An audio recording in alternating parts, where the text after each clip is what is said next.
देवराम लांडे यांना विधानसभेसाठी तुम्ही वर्गणी काढून त्यांना पैसे दिले होते. आता तुमच्या कुटुंबातील महिला जिल्हा परिषदेसाठी उभ्या आहेत. आता काय प्रयोजन असणार आहे?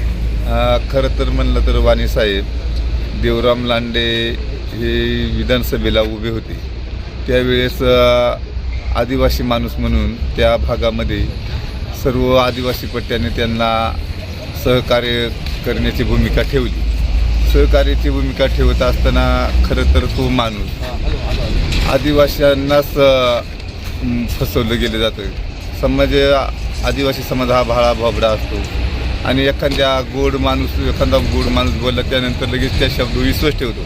परंतु देवराम लांडे ज्या माणसाला आज स्वर्गीय वल्लभशेठ बेनके साहेब यांनी या माणसाला आदिवासी माणूस एवढ्या मोठ्या पदावर नेऊन उंचीवरती ठेवला, त्या माणसाने मर्यादा राखली नाही तर सामान्य माणसाचे तो माणूस कधी मर्यादा ठेवणार नाही किंवा त्यांना सतत फसवगिरी करून आपल्या स्वतःची पोळी भाजणारा माणूस आहे.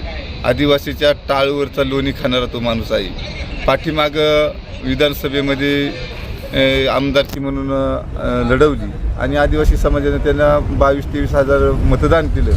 त्यानंतर लगेच एकनाथ शिंदे साहेब ज्या वेळेला नारंगावमध्ये आले त्यावेळेस एकनाथ शिंदे साहेबांच्या हातचे त्यांनी तिथं शाल टाकली आणि आज जिल्हा परिषदला उमेदवारीसाठी वल्लभशेठच्या तिकीट मागितलं.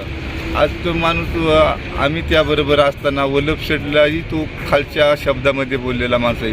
त्यामुळे तो माणूस कोणाचाच नाही आणि इथून पुढे कोणाचा होणार नाही. तरी तुम्ही विधानसभेला पाठिंबा दिला होता? आदिवासी मी तर दिला नाही. आम्ही पैसे दिले नाही. आम्ही शरद दादाचे काम केलेलं आहे. मी स्वतः रिक्षाचं बटन दाबलं. तुम्ही त्यावेळेस देवराम लांडेंना कॉन्ट्रीब्युशन काढून दिलं ना?